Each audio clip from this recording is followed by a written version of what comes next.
Hola, ¿cómo están? Gracias por acompañarnos otra noche aquí en Mega TV. Tenemos el gusto de conversar con protagonistas de la actividad social, cultural, deportiva, política de nuestro país. Vamos conociendo a personas muy interesantes, sobre todo con estos 60 minutos casi, en que tenemos la oportunidad de profundizar un poquito algunos temas.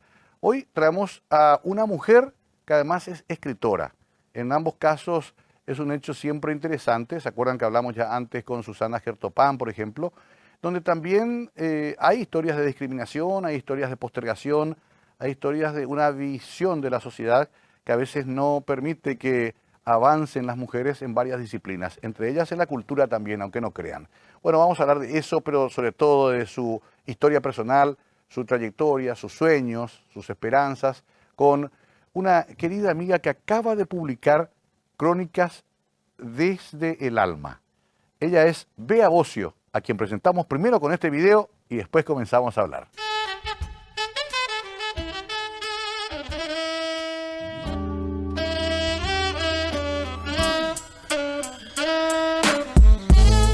Beatriz Bocio, escritora paraguaya. Beatriz es hija, nieta y bisnieta de escritoras paraguayas. De hecho, su bisabuela Teresa Lamas Carísimo de Rodríguez Alcalá fue la primera mujer paraguaya en publicar un libro titulado Tradiciones del Hogar. Cursó sus estudios universitarios en Universidad del Norte, posgrado en Didáctica Universitaria, promoción 2019. Universidad Nacional de Asunción, Facultad de Derecho, miembro del cuadro de honor de la promoción 2000.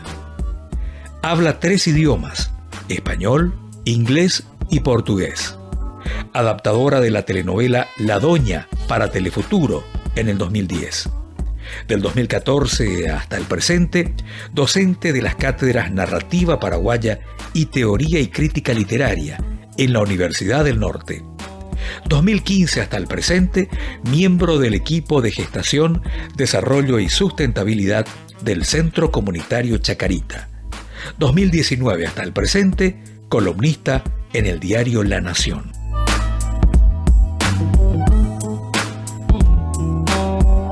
Bueno, ahí estaba un pequeño resumen de la historia personal de Bea Bocio.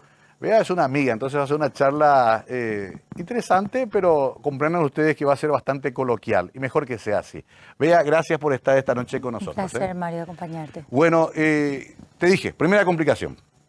Se busca tu biografía y aparece tu mamá. Sí. Es parte de tu historia también. Parte de la historia de mi vida, así es.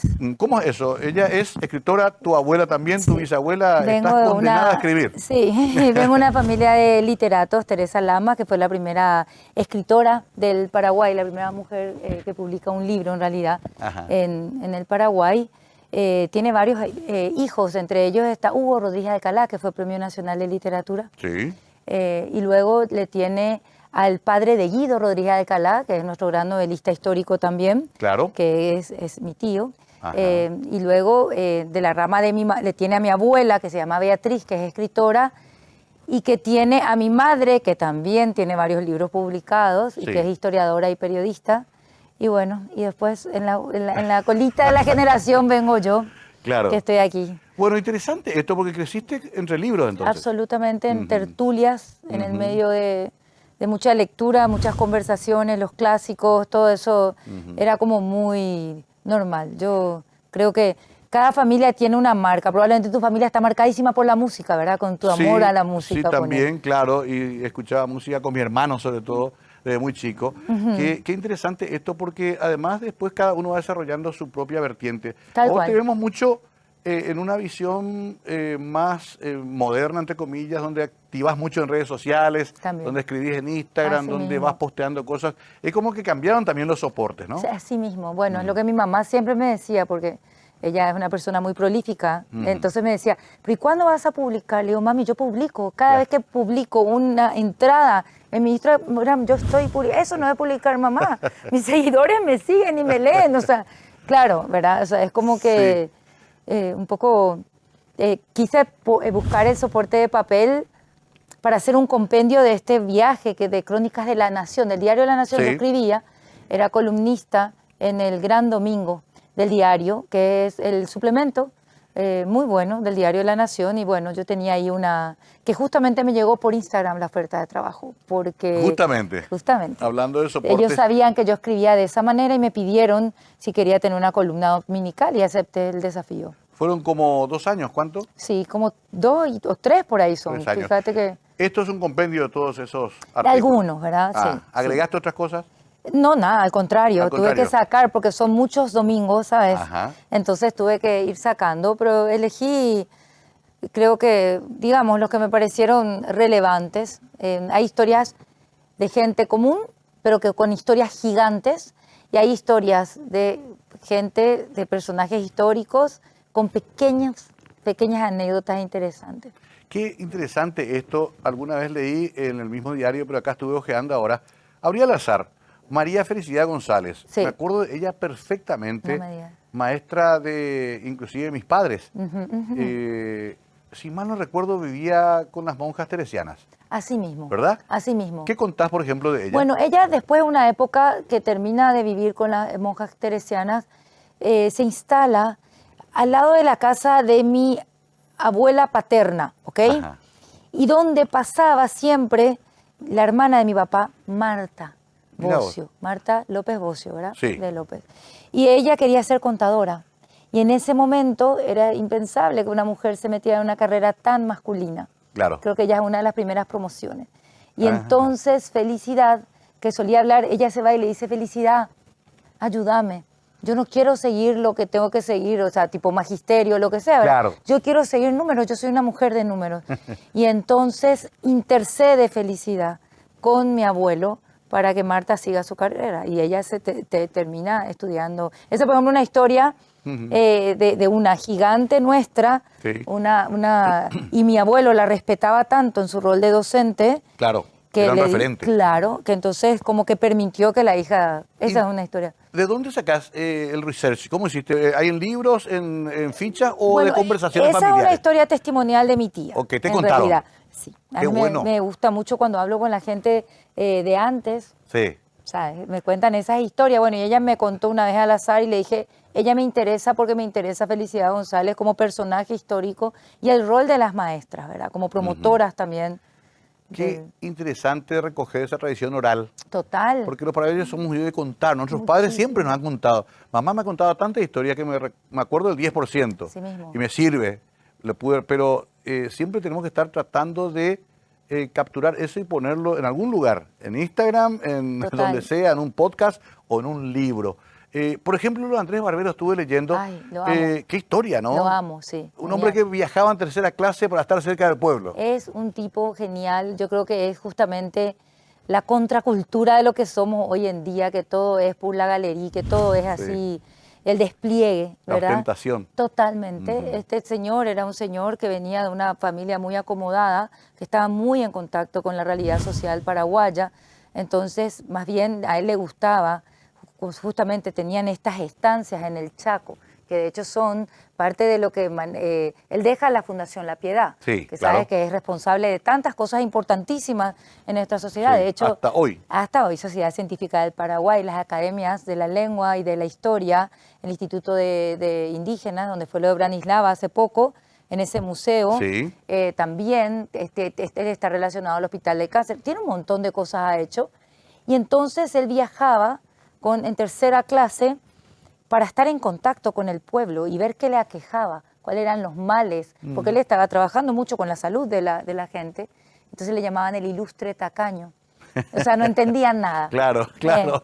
Pero él sí sabía lo que estaba haciendo. Y el anecdotario ese que menciono es que había una familia que había quedado sin trabajo, que estaban a la vera del río. Y cuando pasan, él ve este grupo de gente con bebés y todo eso, y entonces venía soportando las burlas de la gente. Ahí está el ilustre tacaño, no Claro. sé qué, que los de arriba, que viajaban arriba. En primera clase. Exacto. Le decían, y él se acerca despacito al capitán y le dice, esas familias, yo soy Andrés Barbero, no traje plata conmigo, pero yo le pago cuando lleguemos a Asunción. ¿Los puede trasladar por lo menos hasta Puerto Rosario?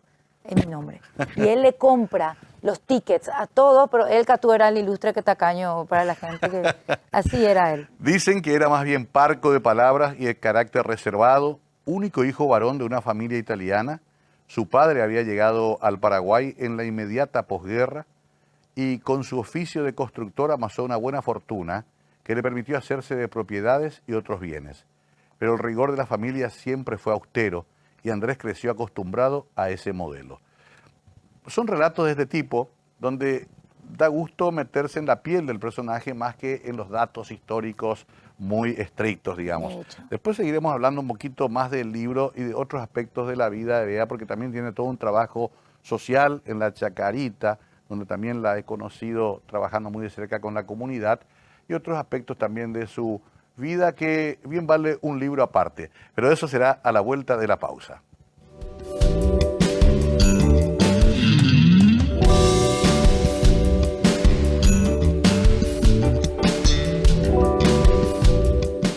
Volvemos con Bea Bocio, que hoy comparte con nosotros esta conversación tan interesante para entender algunas claves en cuanto a una mujer que cuenta historias y las hace en diferentes formatos, incluyendo las redes sociales últimamente.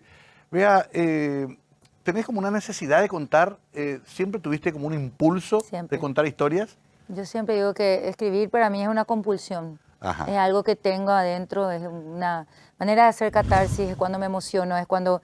Solo que justamente creo que esto de las crónicas semanales hizo que profesionalizara, porque tú sabes que uno no puede escribir solamente a base de inspiración. No, hay que trabajar, pulir. Y en eso me ayudó muchísimo tener esta cosa de que tenía que presentar los domingos sí o sí, ¿verdad? Claro, te marcó una disciplina, digamos. Pero eras de chica ya de escribir. Siempre, toda mi vida. Sí, yo aprendí a escribir para poder escribir. O sea, así ya empecé. Y en el colegio, poesía, y la poesía, la composición, la agenda, todo. Toda mi vida, toda mi vida. Qué interesante porque muchas veces hasta se reprime eso. Sí. Te dice, hace algo más importante, ¿qué vas a hacer? Escritora, como diciendo, no vas a hacer nada. Sin embargo, termina siendo tu vocación. Pero además enseñás. Pero de hecho yo me fui justamente cuando iba a seguir una carrera. Yo no quería seguir letras porque era como hacer lo que había hecho toda mi familia otra vez. Viste que uno pasa por rebeldía, ¿verdad? Sí, cierto. Dije, no, yo voy a seguir derecho. Letras me sale, es como mi hobby. Claro. Y el gran Patapila, mi marido maravilloso, agarró y me dijo, pero si vos seguís escribiendo por todos los cuadernos que se nos cruzan en esta casa, ¿por qué ya no haces de tu hobby una profesión, caramba? Dale, métele. Y ahí empecé a hacer cursos y todo eso y me largo, sinceramente, a escribir ya de verdad, abrazo eso, ¿verdad? Claro, qué interesante. Y bueno, ya que lo mencionaste al querido Carlos González Brum, más conocido como Patapila, Pata también comienza su vinculación con todo esto escribiendo. Sí. Él muy jovencito gana inclusive un concurso de cuentos. Claro que sí. Él también era escritor, pero después vuelca gran parte de eso en el audiovisual. Así mismo. ¿Cómo vos le acompañaste en ese viaje? En realidad, viste que yo le conocí a un Pata más productor, más ya ejecutivo. Sí, exacto. Sí. Entonces, aunque sí tuvimos siempre, hasta el último día, una gran conexión intelectual. Sí. Porque yo valoraba mucho la cultura de Pata. Pata era un tipo culto y un tipo, sobre todo, también muy humilde con esa cultura. Él no era un snob, ni era que te estaba tirando, pero vos le preguntabas y de repente se daba vuelta y te hablaba de Stendhal o te hablaba de, no sé, ¿verdad? A él le gustaba Nietzsche y no sé qué. Y tenía como todo este bagaje cultural y eso a mí me sedujo, pero profundamente de él, de hecho. Claro, pero también, según lo que más o menos recuerdo de tantas historias con Pata, vos mirabas también los guiones de las series que después hicieron. Te quiere mucho Tana Shembury. Todos consultaban contigo y con Pata. Porque yo seguí, en un momento dado, como yo estaba viviendo afuera, porque se necesitan guionistas, se necesita gente que escriba historia. Entonces yo hice unos cursos de guión. Claro. ¿Verdad? Y entonces como que me empecé a formar. Pero ¿qué pasa? Mi lenguaje, como al ser más poético y al ser, no sé, yo amo las palabras. Y de hecho yo trabajo muchos años con Patricia Maldonado, que la amo, ¿verdad? Sí. Que es argentina. Y en un momento le digo, Pato, voy a tener que dejarte porque necesito metáforas. Claro. Necesito, o sea, y en un guionista pone interior, estudio, tarde. Mario está sentado enfrente de... Bueno, pero a mí lo que me gusta es decir, ¿verdad? No sé. En una tarde gris, Mario está sentado. El otoño avanzaba lentamente. Y eso no sirve para el guión. Claro. Qué bárbaro, claro, entiendo. Ahora recién entiendo eso. Por eso es que un cuentista no es fácilmente el guionista de una película. Y va más al grano, es más visual, más, ¿entendés? Y también el lenguaje, a ver, esto quiero que me expliques. Por ejemplo, uno de los grandes triunfos de Siete Cajas fue que hablaron por fin como nosotros los actores. Totalmente, totalmente. O sea, hasta tenía que tener un tono coguá, digamos. Sí. Y cuesta eso escribir, porque uno quiere escribir bien. Totalmente, no, y de hecho eso, ¿verdad? Separarte de eso, el lenguaje, o sea, es todo un tema, son técnicas Sí. diferentes, ¿verdad? Y a mí siempre me llamaba y tenía como esta cosa de jugar con las palabras, poesía, juego de palabras y todo eso, y la verdad que la palabra en el trabajo del guionista más bien es la imagen, Claro. ¿verdad? Y Claro. bueno, y una buena trama, ¿verdad? Sí, la trama. Que es importantísima, ¿verdad? Que esté bien escaleteado, de que la trama vaya fluyendo de capítulo a capítulo, estamos hablando de una serie. Sí. Y los diálogos súper bien hechos, pero como vos decís, dentro de cada personaje, ¿verdad? Las peleas. Se va creando en Paraguay una escuela de guionistas, porque no nos teníamos, se está haciendo por el camino. Ya Yo creo tenemos que más. sí, yo creo que sí, yo creo que hay como las ganas, hay toda una generación nueva que está viniendo, ¿verdad? Entonces, sí, yo realmente me abrí más hacia, te digo, el lado donde el protagonismo está en la palabra. Claro, entiendo perfectamente. Y está tu aspecto de también trabajo social. Sí, que mucho. se conoce poco porque no es un tema que vos hagas No. justamente como barbero por la galería. Exacto. Lo haces porque tenés una convicción que creo que viene también de tu familia, Sí, tu mamá. sí, de mi padre, sí. Muchos años en la Chacarita. Sí. ¿Qué hacen ahí? Bueno, lo que pasa es que en la Chacarita en realidad lo que hicimos fue, había un edificio que le habían donado a la pastoral social. Sí. Y entonces ahí con Ricardo González y con Miriam Ritter se fundó el Centro Comunitario de Chacarita. Que lo conozco, que Exacto. funciona y es muy útil. Así es. Usa toda la comunidad. Entonces se empezó a volver, la idea fue ir montando este espacio en donde pudiera haber un lugar para distintas cosas, ¿verdad? Ahí ahora estamos haciendo los sábados, por ejemplo, que es en donde yo estoy directamente ahora involucrada, estamos haciendo un taller de una especie, en realidad empieza como con un coaching, pero que tiene que ver con la autoestima, que tiene que ver Ajá. con el fortalecimiento de las mujeres cabezas de hogar. Qué Y interesante. está buenísimo, la verdad que vamos, todos los sábados estoy yendo por las mañanas, ahora son 8 sábados, para formar y la idea, si Dios quiere, es poder repicar estos talleres para que estas mujeres, lo que pasa es que terapia es un lujo, ¿sabes? Claro, exacto. Entonces, Hace poco hablábamos con el ministro de Salud sobre eso, la falta de salud mental en el servicio de salud pública. y eso es totalmente necesario. Entonces, ¿cómo se generan mecanismos? Entonces, como con el sistema, voy a hablar mal y Sí. pronto, ¿verdad? Pero es una especie de, en realidad yo no soy la que estoy dando el curso, yo estoy recibiendo Claro, el curso. vos estás participando también ahí. estoy participando, Sí. ¿verdad? Pero quienes entienden del curso es así. Replicar, y te digo a vos, como una especie de alcohólicos anónimos en donde queda en total, es terapia de grupo donde queda en total recelo, cuidado, Sí. la identidad de los problemas, pero uno pueda venir y compartir sus vivencias Qué interesante. con un guía que va llevando el trabajo de la autoestima y la validación de las mujeres cabeza de hogar. Más o menos eso es lo Qué que... interesante. Súper interesante. Porque no se me ocurre que puedan disponer un espacio así en otro lugar, inclusive en otros niveles sociales. Totalmente. ya. No es una cuestión que Totalmente. abunde y que todo el mundo pueda acceder. Y es maravilloso. Qué bueno. Claro que eso dentro de una cantidad de otras cosas, apoyo escolar, actividades deportivas, de Totalmente, todo el hay ahí. centro comunitario tiene miles de cosas realmente funcionando. Tiene pediatras, por ejemplo, lo que aprendimos mucho con el centro comunitario cuando trabajamos en toda la parte fundacional, el poder de la articulación, ¿verdad? Hemos trabajado contigo Sí, también. sí, sí. En las inundaciones, también las emergencias. Totalmente, y poder, por ejemplo, hay un espacio protegido porque Abrazo, creo que suelta a los chicos, no me acuerdo, 12, 13 años, Sí. hasta ahí los cubre. Entonces nosotros los tomamos a partir de esa edad hasta los 17. ¿Por qué te parece que persiste esa desigualdad tan grande en el Paraguay? Ya tenés experiencia, viste mucho, escuchás testimonios, conoces de adentro el problema, no de afuera. Yo te digo, veo desde afuera una gran incomprensión. La sociedad está convencida, cierta sociedad, de que la gente que está en la situación está así porque no tiene iniciativa o es pobre porque quiere. Habrás escuchado esa frase. Sí. En realidad la realidad es mucho más dura, ¿no? Yo lo que siento es que en realidad, tal vez cuando me dicen, sí, pero trabajo hay, no hay movilidad social. Es decir, la persona que empieza siendo mozo de un copetín del centro va a morir siendo mozo de un copetín del centro.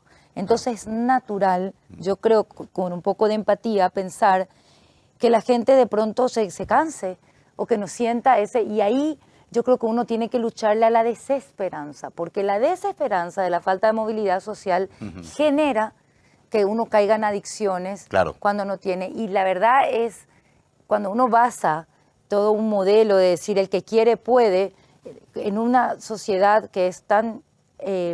que con tanta falta de equidad y de igualdad, no es lo mismo. No es lo mismo el que manda a su hijo a un colegio privado que el que mandó a su hijo a un colegio público en cuanto a acceso a computadoras, acceso a internet, a educación y todo eso. Entonces, dejémonos de mentir, sinceramente, no es la misma situación. Ya hay una diferencia de base. De base, no hay esa, digamos, igualdad de oportunidades que tanto se No hay, señor. Profesa. No hay. Hay trabajo, pero la verdad y lo que yo creo que hace eso de cuando dicen en Estados Unidos, cuando se idealizaba mucho, era lo que hay en Estados Unidos, que es maravilloso, la movilidad social. Claro, aquel que es mozo termina siendo actor de Hollywood. Yo empecé empleado de McDonald's y termino siendo mi propio emprendedor, dueño de una empresa. Quiero entender dónde y cómo hacemos para que eso pase acá, porque ahí sí te la tomo. Claro, es interesantísimo porque Bea lo conoce desde adentro, no desde el punto de vista teórico ni tampoco desde el punto de vista simplemente del asistencialismo, que es también otro fenómeno, ¿verdad? Lo vienen viviendo ustedes con tu mamá hace muchos años. Y cierro esa parte de la conversación con esta historia de la Chacarita, tan ligada a la historia de Asunción misma. Total. Tiene una cuestión, un potencial enorme el lugar. Ahora hay unas excursiones muy interesantes. Punta Carapá también tuvo toda una suerte de reformulación. La Chacarita puede terminar convirtiéndose en el lugar histórico por excelencia de la ciudad si rompiéramos justamente esa barrera económica, pero también cultural y de prejuicios, ¿no? Totalmente. Bueno, parte de las historias que yo escribía en Instagram justamente buscaban visibilizar ciertas historias del barrio que mostraban un barrio tradicional, porque como todos los lugares hay de todo. Claro. Claro, ¿verdad? sí. O sea, hay parte donde hay gente que está en consumo, hay parte de donde hay gente que se levanta y se va y te está en la farmacia y te está atendiendo en la farmacia, es tu mozo, es tu... O sea, es gente normal que está buscándose una vida digna, ¿verdad? Vea, estamos viendo situaciones de violencia contra niños, inclusive en colegios de alto nivel, o en clubes sociales muy requintados. Pero tendemos a creer de que ese es un problema de los barrios marginales. Se formó ese concepto, quizás en dictadura, no sé cuándo. Hay que montar eso. Y sobre todo, ¿sabes qué pienso, Mario? Que por más que, ponele, que existan visiblemente problemas en los barrios, ¿qué tanto de responsables somos todos, finalmente? Porque para mí ese es el punto, ¿verdad? Más allá, ¿dónde pasó ese tipo? Ok, pero ¿qué se puede hacer para que eso cambie? Para que eso, o sea, ¿qué oportunidad? Usaste una palabra, asistencialismo. A mí esa palabra no me gusta tanto porque en realidad son parches. Claro. ¿Verdad? Y basta de la apoyada, y basta de la... Entiendo, es lo que hay hoy. Pero idealmente tendrían que haber sistemas para no estar cada 5 minutos desembolsando porque no da abasto, porque no pagamos nuestros impuestos, o porque se paga poco, porque claro, no da gusto, nos van a cobrar más. Yo soy americana, por ejemplo, y yo pago mis impuestos, y es re hincha, pero bueno. No sabía, vos sos nacida en Estados Unidos. Yo soy americana porque viví muchos años en Estados Unidos. ¿Tenés nacionalidad? Sí. Ok, allá no tenés posibilidad, tenés que pagar y punto. No hay tu tío. Claro. O sea, te descuentan de tu cuenta bancaria, así nomás es. Pero la escuela pública... Mis hijos iban a escuela pública cuando vivían en Estados Unidos. Y te dio las herramientas para ir después a la universidad. Totalmente.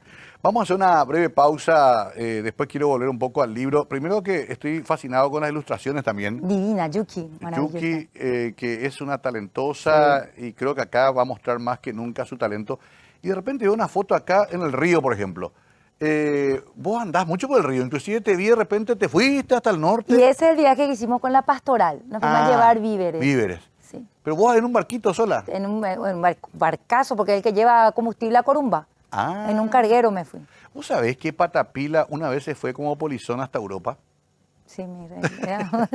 Parece que se heredan ese tipo de locuras. Totalmente. Yo soy su hija mayor, pues más por eso está repitiendo el viaje iniciático de Carlos González Brun. Vamos a dar la vuelta de la pausa de eso, porque ese viaje yo creo que amerita, acá hay un relato, 2, ¿cuántos? Hay como 4, bueno. fue toda la seguida. Pero puede ameritar todo un libro también. De verdad que sí.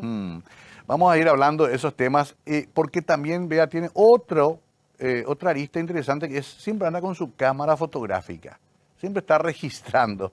Bueno, quiero también conocer un poco más de eso, porque quizá también lo visual, el registro visual de los hechos también es una forma de escribir. Enseguida volvemos con Bea Bocio, hoy conversando la noche.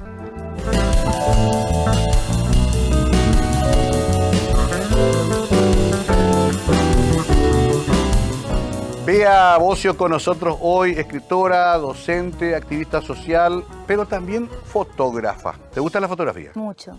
¿Y registradas, guardadas, clasificadas, tenés todavía medio desordenado todo tu archivo? Una parte medio... Esa es más mi parte de que hago por hobby, ¿verdad? De Claro. repente veo una imagen y tomo la imagen.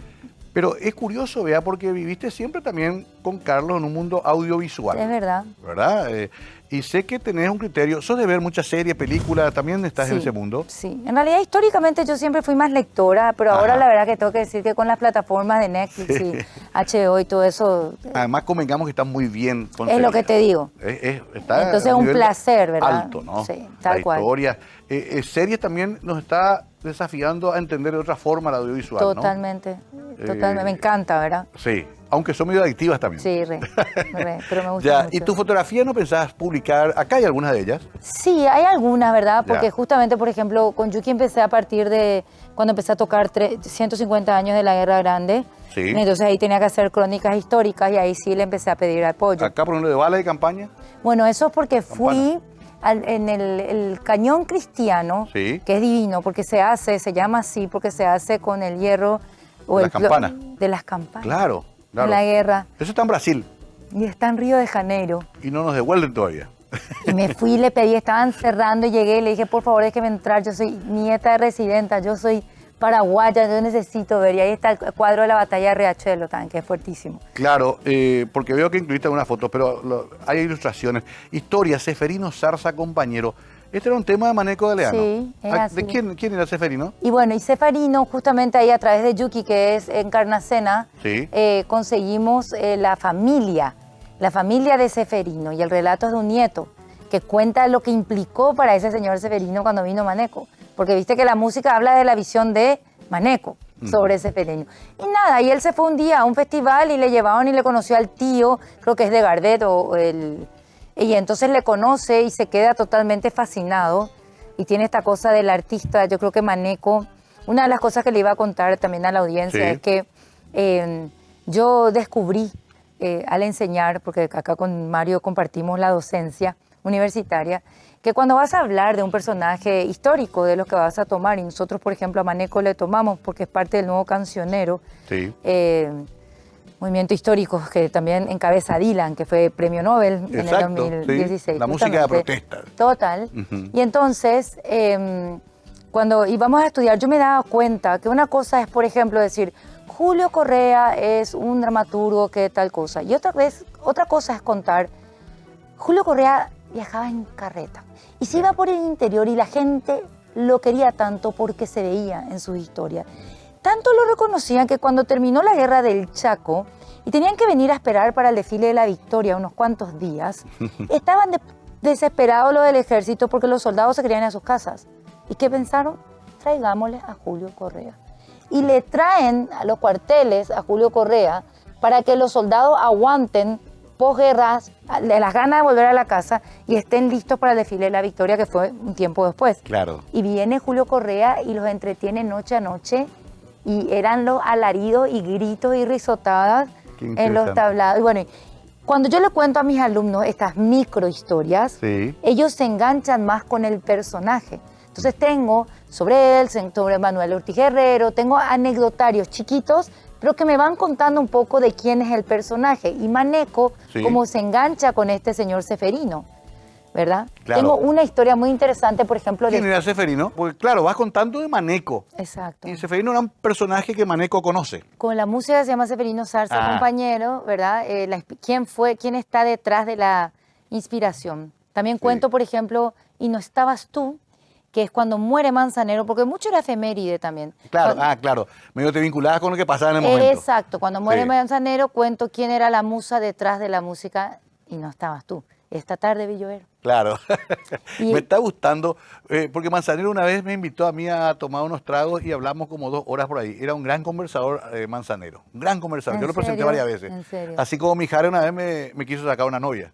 Mira, Sí, voy a comenzar a contar esas historias. claro, porque es que yo creo que son tan interesantes. Mi competencia fue Mijares, imagínate vos. Imagínate qué level. Y bueno, volviendo un poco a lo que viviste, no hablamos todavía y se nos está yendo el programa de todo lo que viajaste. Sí. Te quedaste poco en un solo lugar y claro, con Carlos también vivieron en Chile, en Sao Paulo, en Estados Unidos, en México, Sí. por todo el mundo. ¿verdad? Vivimos por muchos lugares. Le Sí. costó asentarse en un lugar así definitivamente. Fue al final recién de la vida de La Carlos. verdad que yo creo que nunca, bueno, una de las cosas que para mí era que él era una persona tan movediza siempre, que yo creo que por eso decidí justamente la cremación y el río, ¿verdad? Porque era Cierto. como que para que fluya y pudiera, sobre todo porque en el último tiempo que estuvo postrado, Sí. fue duro verle a una persona con los pies tan alados en una cama, ¿verdad? Y ahora estás en el río. Ahora ya andará por el que Océano nun- Índico, sí, ¿verdad? que nunca es el mismo río, ¿verdad? Así mismo. Pero, ¿y cómo hacían con los chicos? ¿Iban a cuesta de ustedes?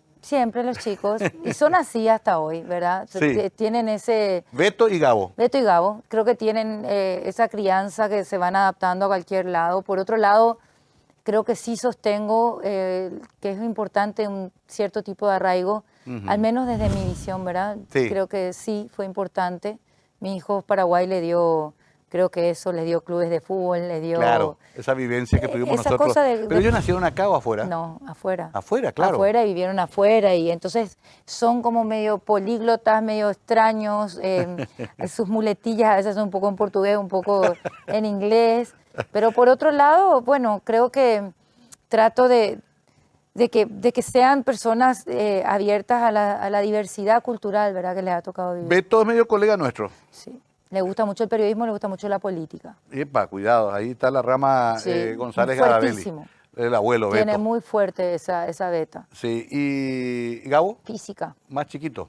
Sí, el más chico le gusta la física, le gusta la La ciencia. física. Así que no Ya. sé. Bueno, sos mamá de 2 chicos ya rumbo a la adultez. Así mismo. Sí, así. ¿Cómo la llevas? Bien, mira, yo creo que al principio fue complicado, ¿verdad? Porque cuando yo me quedé viuda, mis chicos eran adolescentes Claro. pequeños, digamos, dentro de todo. Y tenía mucho miedo y tenía mucha ansiedad, porque yo también era hija de pata. Él Claro. era siendo mucho mayor que yo, Sí. nos llevábamos mucho, entonces era como que no sé, era como el papá mayor, el caraíguazú de la familia era él. Entonces, de pronto, era toda esta responsabilidad y todo sin tener tu par, ¿verdad? Con quién. Y fue realmente para mí duro. Pero por otro lado, creo que yo les puse a ellos por encima de todo. Creo que en ocasiones me olvidé un poco de la ternura, Mario. Mm. Entonces también tuve que volver a revisar, porque de pronto esa idea de que no nos vamos a caer, no nos vamos a romper, vamos a seguir, hasta qué punto, o sea, Claro. es como un equilibrio, ¿Apelaste ¿verdad? a terapia o...? Ahora. Ahora. Ahora. Una vez Josefina Plan me dijo, hay 2 misterios nomás, mi hijo me dijo, porque así te hablaba Josefina. Primero me hizo tirar todo lo que escribí, porque me dijo, toda una porquería, hay 2 que sirven, el resto tira. Me encantó, porque me salvó de ser muy cargoso o muy pasteloso, dicen los chicos ahora. Segundo me dijo, hay 2 misterios, el amor y la muerte. O ya viviste las 2. Sí. ¿Cómo te llevaste con ellas? Mira, yo creo que, o sea, el tema de la enfermedad y de la viudez prematura, yo creo que te pone en una perspectiva distinta de la vida, ¿verdad? Eso es lo que sí creo. Te saca un poquito, o sea, te da esa capacidad de distinguir lo que está haciendo Uroreí y lo que Claro. sí es candela y que tenés que atender, ¿verdad? Yo Sí. creo que un poco eso, no sé, es un tránsito. Como me dijo la otra vez mi hijo, porque yo nunca lloré, me cuesta mucho te llorar. cuesta llorar. Y lloré este año por primera vez frente a mis hijos, por ejemplo, a uno de mis hijos. Así de jodida soy. Mirá vos. Y justamente me dijo eso, me dijo, mamá, el dolor, porque me hablan Spanglish, pero me dijo, no es un pique, mamá, es una maratón. Y para transitar el dolor, vos puedes aguantarte y no llorar si vas a hacer un pique. Pero si es una maratón, en algún momento vas a tener que quebrarte un rato. Y después, porque el tema es qué suerte que atravesé, qué suerte que terminé la maratón. Salí primera, no podio, no importa. Pero atravesaste. Y mira, desde su edad me dio como una lección, y eso es lindo, ¿verdad? O sea, Claro. Claro, Vamos... pero al mismo tiempo ellos también están haciendo su proceso interno, ¿verdad? Exacto, entonces como que los tres vamos tirando un poco de cómo llevar, porque para todos fue una cosa muy fuerte y fue algo que, no sé, prematuro para los tres, entonces vamos llevando como podemos, ¿verdad? Bueno, Dura de llorar puede ser un título Durísima. Pero en mis letras, ahí me hablando, pero en mi vida real me cuesta. Bueno, enseguida volvemos, se nos va yendo vertiginosamente el programa y todavía hay tanto por hablar con Bea, que está hecha de historias y de historias que le contaron y de historias que ella también cuenta, así que vamos a resumir los últimos 10 minutos de la mejor manera para esta noche excepcional aquí, Conversando la Noche en Mega TV.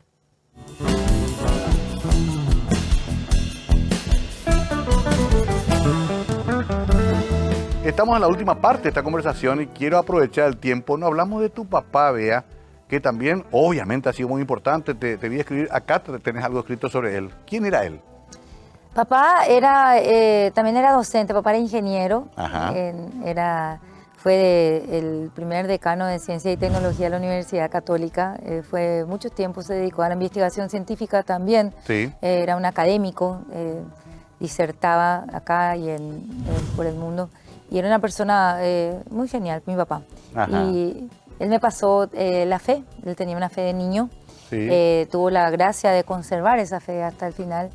Y en María Auxiliadora es la única crónica intimista que yo tengo, que habla sobre mí. Para mí el Día del Padre es el domingo después del 24 de mayo, que es el Día de María Auxiliadora, porque es el momento donde yo me siento más cercana con el otro plano donde papá habita. Y me siento cercana a él. ¿Tenías un vínculo directo con él? ¿Hablabas con él? Muy fuerte mi vínculo durante toda mi niñez y a través de la fe y todo eso. Y quería contar la anécdota que cuento, que es impresionante, que me pasó a mí. Es que cuando papá tiene un derrame, porque en realidad así es, siempre hablábamos. Y yo cuento que él siempre me llevaba a la procesión de niña, luego yo viajo, pero siempre le llamaba a María Auxiliadora para ver qué tal fue la procesión. Y ya sabía lo que me iba a contar, pero era como esos rituales, ¿sabes? Familiares. Cuando me llama mi hermano, yo estoy viviendo en San Pablo y me dice, papá tuvo una CB, tenés que tomar el avión y venir. Y yo llego y le veo ya con un respirador. Tenía la tracotomía, respirador, todo, no sé qué. Y yo no sé cómo reaccionar cuando lo veo, porque lo veo y tenía miedo, porque él todavía tipo miraba y yo no quería transmitirle de nuevo, yo que soy dura de llorar, mi dolor. Entonces no sé qué hacer y le pongo la mano acá, medio en el pecho, y me sale desde el fondo del alma una plegaria que yo no sabía que tenía dentro. ¡Qué bárbaro! Y que yo digo, yo tengo guardada donde me cabe el amor, tenía guardada, y es bendita sea tu pureza, esa plegaria. Y sale de memoria, sale perfecta. ¿No la rezaba siempre? ¿No la repetía? No, pero es que ni me acuerdo de dónde ni nunca. Qué bárbaro. Y cuando me sale me empiezo a emocionar yo mismo y le pregunto a Juan Camaneglia, que hoy es su cumpleaños. Ajá, en realidad saludos. su cumpleaños fue hace unos días. Saludos. Pero bueno, le pregunto, le digo, Juanca, mira, esto me está pasando, ¿qué será? Y me dice, bueno, una plegaria muy mariana, tu papá era muy mariano. Claro. Y entonces llego a esta conclusión, yo que es re esotérica, pero no importa, cada uno es creer o reventar. Sí. Que yo digo que ese fue su último legado. Él me deja esa plegaria de legado que me viene a mí en ese momento y que en toda mi viudez fue mi mantra. Esa plegaria, cuando yo rezaba esa bendita sea tu pureza, en los momentos más duros de metástasis, de quimioterapia, que vendrían, que pasaron 3 años después cuando Pata se enferma, cuando ya no podía más, yo rezaba eso y era como que sentía que estaba cerca de mi papá. Claro. Qué interesante porque no sabía esa, y tengo que leer ese relato, pero no sabía que hubo esa vinculación con tu papá del tema religioso o espiritual. Fuertísimo, muy fuerte. Más que con tu mamá. Mucho más que mamá, sí. Claro, tu mamá también intelectual siempre va a poner un poco más en duda. Sí, así mismo. Y papá, que aunque era un científico, porque papá estaba tipo asociado, ¿sabes? Claro. Pero él nunca mezcló su fe con su ciencia. ¿Y vos crees en Dios? Yo creo en Dios. Creo en Dios, creo en María. Yo no sé, la verdad que es como un lugar que yo no quiero entrar luego a discutir. Claro. Y tengo como una necedad existencial donde digo, existe caramba y ahí queda. Y punto. Y no me pidas muchas explicaciones. Y no me hinchen. Bueno, ahora entiendo por qué te casaste por iglesia también. Porque todos los amigos de Pata decíamos, mira un poco, Pata entrando a una iglesia. Teníamos miedo que salga corriendo alguna imagen. Pero ahora entiendo, era parte también de tu convenio con tu papá. Yo creo que en realidad sí. Sí. Mamá, te llevas a la nena con sacerdote y con juez, le dijo. Claro. Es parte del pacto con ellos. Alguna vez también tengo que recolectar todas estas historias, pero en esos días que él tenía que hablar con tu papá, él consultó conmigo. Sí. Habló conmigo, me preguntó qué podía decir. No sé qué le habré dicho, pero Sí. lo que sí que estaba decidido, así que nadie iba a persuadirlo, porque Pata además era un tipo que cuando quería algo lo conseguía. Pero se portó muy bien tu amigo. Se portó Fue bien, un gran ¿verdad? marido. Estamos tranquilos. Gran marido. Eso es bueno escuchar. Ojalá digan de mí alguna vez también. Te juro. Pero bueno, vea qué cantidad de historias. Me da la impresión de que te quedó corto el libro. Ya está, ya tenés tu libro Exacto. físico. Pero ahora hay que Ahora me voy a plantar el árbol, los hijos ya están y Hijos después ya vendrá el están. otro. Sí. Pero lo que veo es que tenés todavía una cantidad de historias adentro que seguir contando. Me parece que no vas a parar nunca de contar cosas. Porque ¿Verdad? te veo siempre enganchando una historia con otra. Disfruto. Y te acordás de todas y las revivís o las reinventás. ¿Cómo es tu sistema? García Márquez justamente decía como es que uno recuerda, con la vida es lo que uno recuerda, no lo que vive exactamente, ¿sabes? Finalmente, Claro, claro. como vamos recordando, ¿no? Claro, claro, claro. Y uno recrea a veces inclusive ya mejor de lo que fue en la realidad. Tal vez, ¿verdad? Ya, finalmente, hermanos. Juan, Tengo Juanjo lo un conozco. hermano varón y tengo una hermana mujer. Yo soy ok. el sándwich, yo soy la del medio. Epa. Sí. Vos sos la del Pero medio. ninguno de los dos se dedican a otras cosas. Una al comercio, la otra es diseñadora Sí. gráfica. O sea, vos fuiste la que tomaste la vertiente más. Y la que seguí el camino a mis padres académicos, porque Sí. los dos eran profesores de universidad, y también el de las letras, ¿verdad? Como mi madre. Bueno, Crónicas del Alma. A propósito, hay un vals desde el alma muy famoso. Sí, claro. Sí, Está ahí. ¿Está? Hay una historia ahí. ¿En serio? Exacta, Rosita Melo, ¿verdad? Claro. Claro, está la historia. Porque en Santaní Sí. tiene una historia. Yo le entrevisté al señor de la casa donde ella vivió, de la buhardilla donde ella estaba, donde la habían castigado Ajá. y donde entraban las esquelas del músico que era su amor. Hermoso vals que tiene inclusive difusión universal, ¿no? Tiene. Tú eres Beatriz, pregunta, me dijeron que escribes. ¿Quién te dijo esto? País Islao. Ah, País Islao en el famoso norte, País Islao. así mismo, maravilloso. Sí, bueno, porque hay frases sueltas en todo el libro para ir entrando en... Bitácora en justamente es todo vivencial porque fue el viaje que yo hice a partir ok. de los víveres Ok. que me iba a En el barco. repartir. En el barco. Bueno, ¿qué querría finalmente Bea Bossio para su vida? Pongamos que pasa el tiempo, viviste una vida intensa, pasaste por situaciones que no pasa normalmente una mujer joven, desde vivir en varios países hasta quedar viuda muy joven. ¿Cómo te gustaría que te recuerden? Tus seres queridos por lo menos, ni siquiera digo el público. Yo creo que me gustaría, y es lo que siempre trato, que es mi concepción de la religión que hablábamos y todo eso, es conectarme con mi mejor versión. Y yo creo que lo que me dejaría paz final en mi alma no es cuánto publiqué, cuánto, no sé qué, es qué tan buen espécimen humano fui en este tránsito tan corto por la tierra. Ok. Eso. O sea, ser recordada como una buena persona. Y como una sabiduría desde la sabiduría, o sea, buscar la sabiduría que nos va enalteciendo y engrandeciendo de alma. Por ahí va mi búsqueda. Eso más que bienes materiales, Pero más ni que el ahí lo éxito es, personal. Muchísimo más. Ok. Muchísimo, creo que ese es. Y es un desafío, porque no necesariamente envejecer es crecer. Es cierto. Hay gente que envejece y no evoluciona. Y a mí me gustaría ir evolucionando hasta mi mejor versión. Nuestro querido en común, porque sé que también Pata lo quería, Borges decía que la vejez no justifica la decrepitud. Porque a veces cuando nos vemos viejos creemos que podemos ser insolentes y hasta, si se quiere, desagradables. Tal vez. De ninguna manera, decía Así Borges. mismo. Bien, Bea, disfruté mucho de esta charla. El libro ya está a disposición. Está. Ya. Se puede encontrar en las librerías de Asunción. Se puede encontrar en Books, se puede encontrar en Servilibro, en Intercontinental Editora, y también está en la Editorial del Norte, que es en donde enseñamos, que es en Juan de Salazar, esquina Boquerón, detrás de la Embajada Argentina. Dos cosas finales.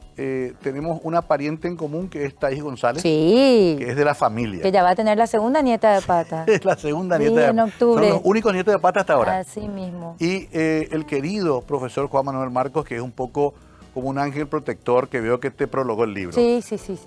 Personas que queremos mucho en común. Muy importante en mi vida, sí mismo. Gracias, Bea. Bueno, muchas gracias a vos, Mario. Bien, concluimos con esto. Bea Bossio, usted la conoció mejor hoy, quizás la siguió en las crónicas de La Nación, también la debe leer seguramente en sus posteos de Instagram, pero aquí vino tal cual es, con sus jeans, vino apurada y sobre todo con todas las vivencias para relatarles a ustedes en una noche magnífica.